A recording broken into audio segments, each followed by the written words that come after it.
Thanks so much for having me. It's such a pleasure to be on this stage, and not the least because we have another beautiful woman at the other far end of this room.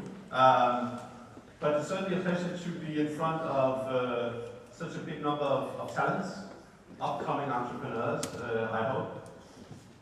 I was standing there next to the stage, and I was actually working up a sweat when you were talking about the song from our julefrokost. Because not unlike, or unlike most companies, we actually have our julefrokost in January, and it was only last Friday. So I was actually expecting a video from the song that I threw this year, and it wouldn't have been pleasant. So thanks very much for sparing the crowd for that experience. Right.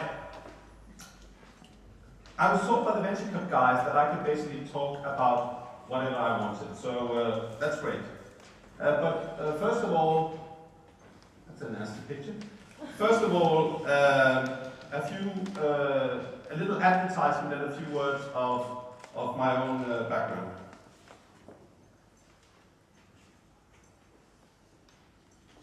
I'm Erik. I'm 40, just turned 40.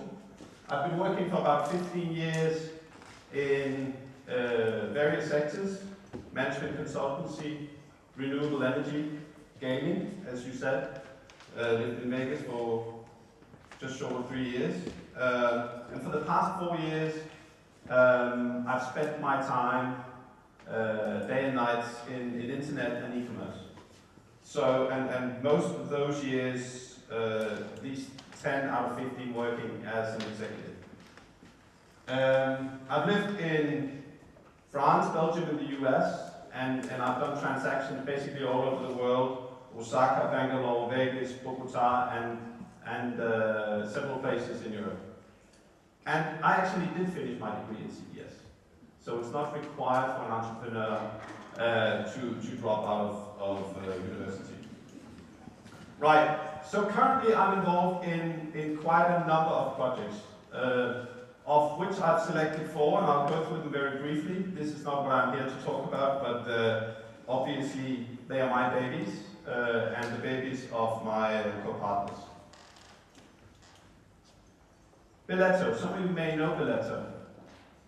I was furious with Venture Cup when I discovered that they don't know Billetto, they know Eventbrite. So I'm certainly expecting Venture Cup to use Billetto as their event platform the next time this arrangement comes up. Billetto is one of them.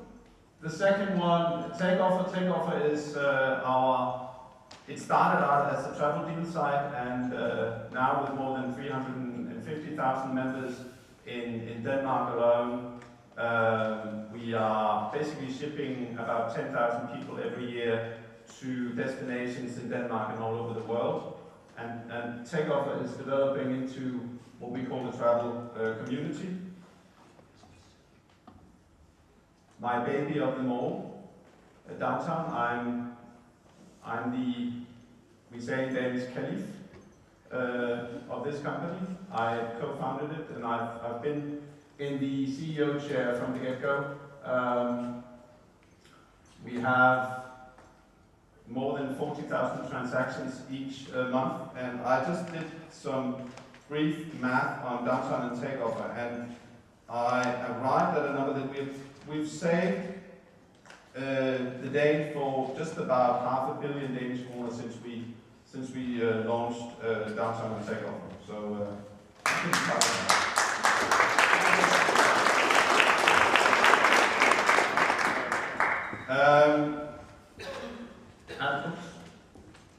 and then finally, Bloggers Delight.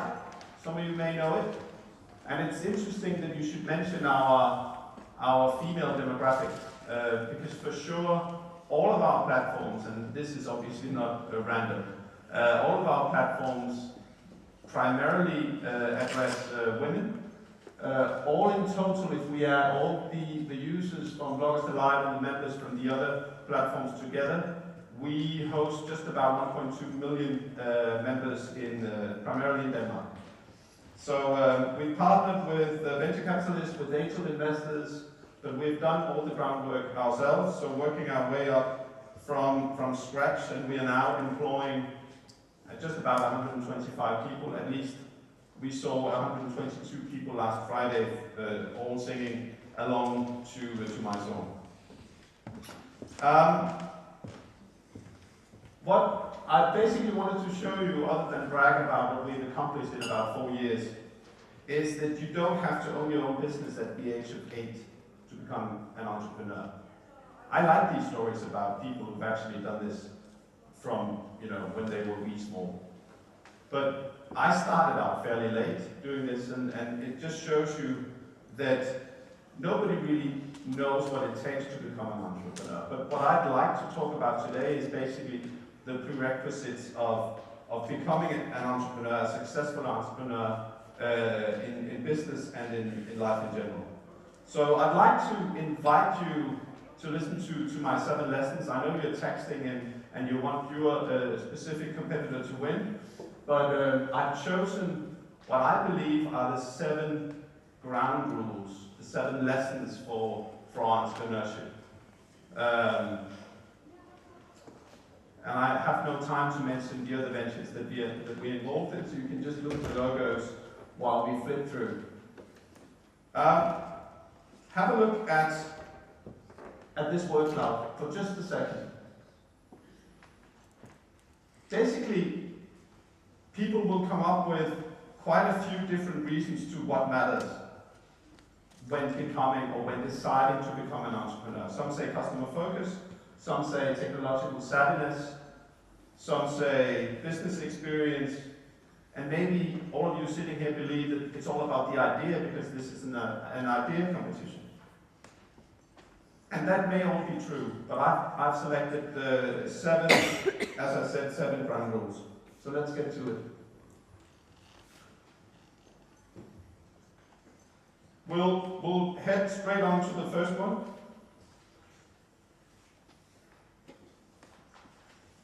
Are you risk averse? Because if you are, you're not an entrepreneur. You're not gonna succeed as an entrepreneur. Let me tell you a brief story. We had a guy in a couple of years ago. I can't remember actually if it was related to downtown. We had a guy in for an interview, interesting conversation, and about an hour into the interview, he said, well, there's just one issue. I have this one issue. I need a salary of 80,000 Danish kroner just to pay my bills every month. Just so you know. And my partners and I, we were looking at each other, and we basically got up, and we told him, well, you just don't understand startup culture. You really don't understand what this is all about. You put yourself in a position where risk plays much too big a role for you to succeed in our businesses. And we told him that he needed probably to find himself a day job. So I'm basically not trying to tell you that there's something wrong about day jobs, not at all. But handling risk is maybe the main deal for entrepreneurs, and this is something that you should be aware of. Lesson number 2. Always look to challenge the boundaries and be strategic. What does this mean? I looked up the word entrepreneurship, and it's actually not that easy to find a definition that makes sense. But I was able to find Joseph Schumpeter back in the 1920s, I think it was, defined entrepreneurship as innovation to satisfy unfulfilled market demand. So basically, in order to do this, the existing boundaries and the existing market demand must be challenged. Remember what Steve Jobs said. He said that people don't know what they want until you show it to them. this is what entrepreneurship is about. Don't be looking in the regular places. Always be looking to challenge boundaries.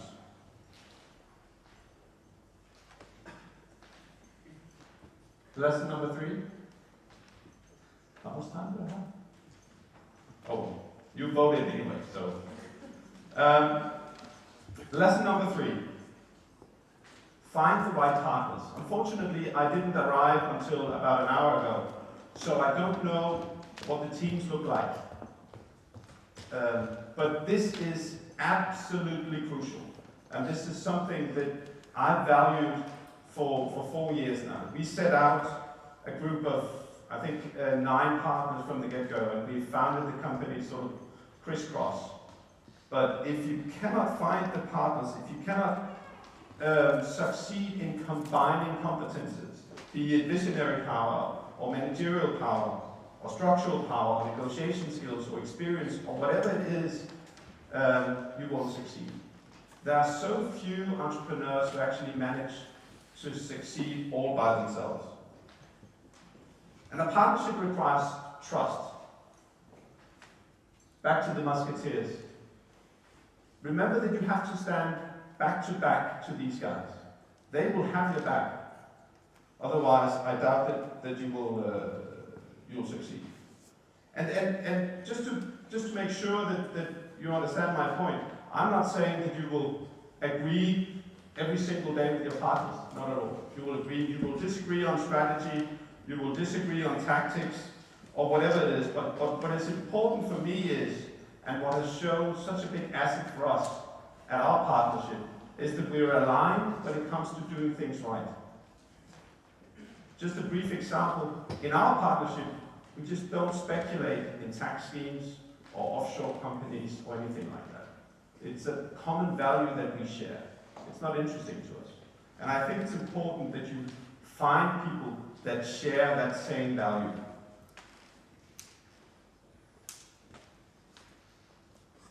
So no ego. Always partners. Right. Lesson number 4.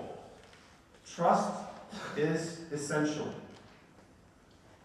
I was during the break, I was talking to one of the other people in this room, and I told him a rather disconcerting story. We just had a fraud issue in one of our companies, and it's always sad. You put your trust into the people that you're surrounded with, and you sort of count on them. Certainly you count on your partners.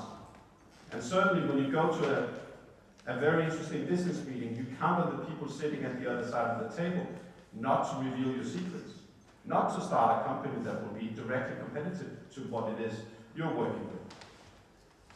And I'm urging you to hold on to that trust. I'm listening to myself here. I sound like a priest almost. But really, it's so important.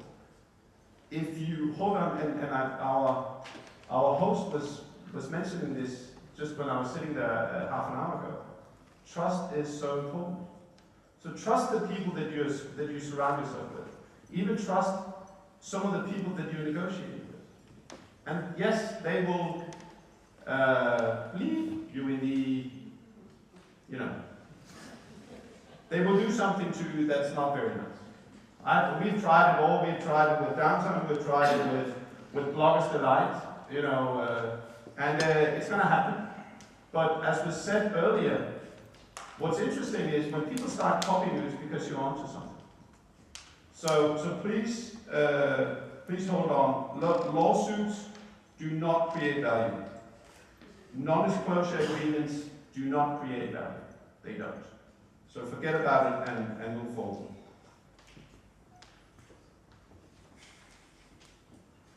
Vision. This is an easy word to speak. My point is, define your vision. You have to know what it is you want to accomplish. And it doesn't really have to be big and fluffy, but it has to be clear, and certainly it has to be clear in your own mind. I didn't have a chance to go through all of your projects, but I was sitting there, actually, again, at the same Julefrokost, and we did the beer raffle app. Some of you may know the beer raffle app. And I guess the vision behind the beer raffle app is basically to help people enjoy themselves more when they go out. That's a very clearly defined vision. But it could be more serious than that. I went to Singularity University last year, and at Singularity University in Silicon Valley, all ideas must have an impact on at least 1 billion people in the world. How's that for vision?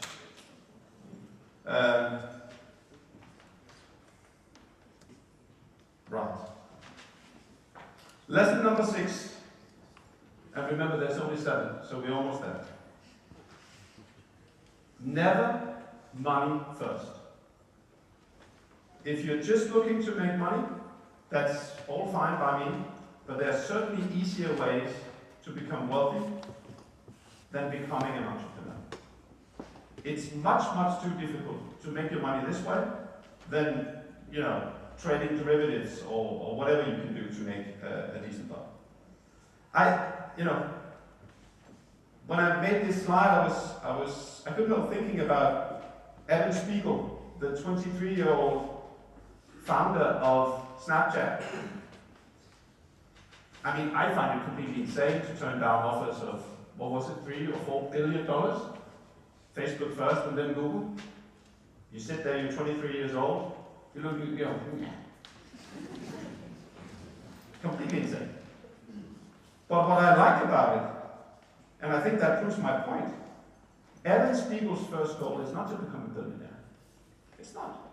It's to build a business. He's 23 years old and he likes what he's doing. So why the hell would he do it? And I like that approach. I think it's completely insane, but I like it. Because you could do, tons of other stuff with that money. But it's sort of, I think you get my point.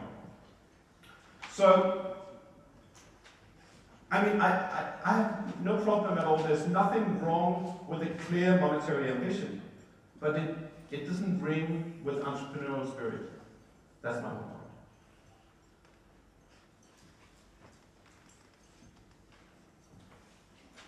Lesson number 7. Now it becomes almost existentialist or even philosophical. Make it mean something. Being an entrepreneur must mean something to you. What type of meaning are you looking to make as an entrepreneur? To yourself as well as to the people, even, it could be your customers or the people that you're surrounded by. Don't be an entrepreneur to pass time. It's not going to work.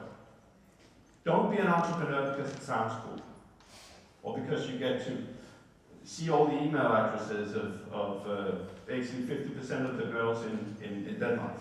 Or maybe that's actually quite a decent issue. But,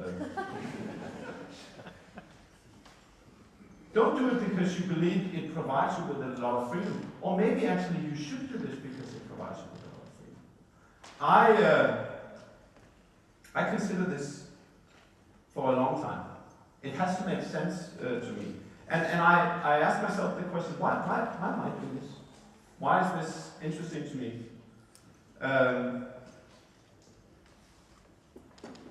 For me, entrepreneurship is about creation. It's about getting together and all of a sudden, out of nowhere, we started out of nowhere, but all of a sudden, there's value here, there's value there, and it explodes in front of you. That's what it's all about to me. It's about creation. But I have partners, we call them product guys. They're so fascinated. They live for the product. They live for the detail. They live for the concept. That's what matters to them. That's the meaning to them. And, my meaning is not better than theirs, but make up your mind and make sure that there's a meaning to what you're doing. So, to round off, and I know you're all waiting to find out who won the competition. It does not matter whether you are a maker, or a designer, or a tinker, or a conceptualizer, or a programmer, or a thinker, or a philanthropist, or whatever it is you are, as long as it has meaning to you to be an entrepreneur. Thanks so much.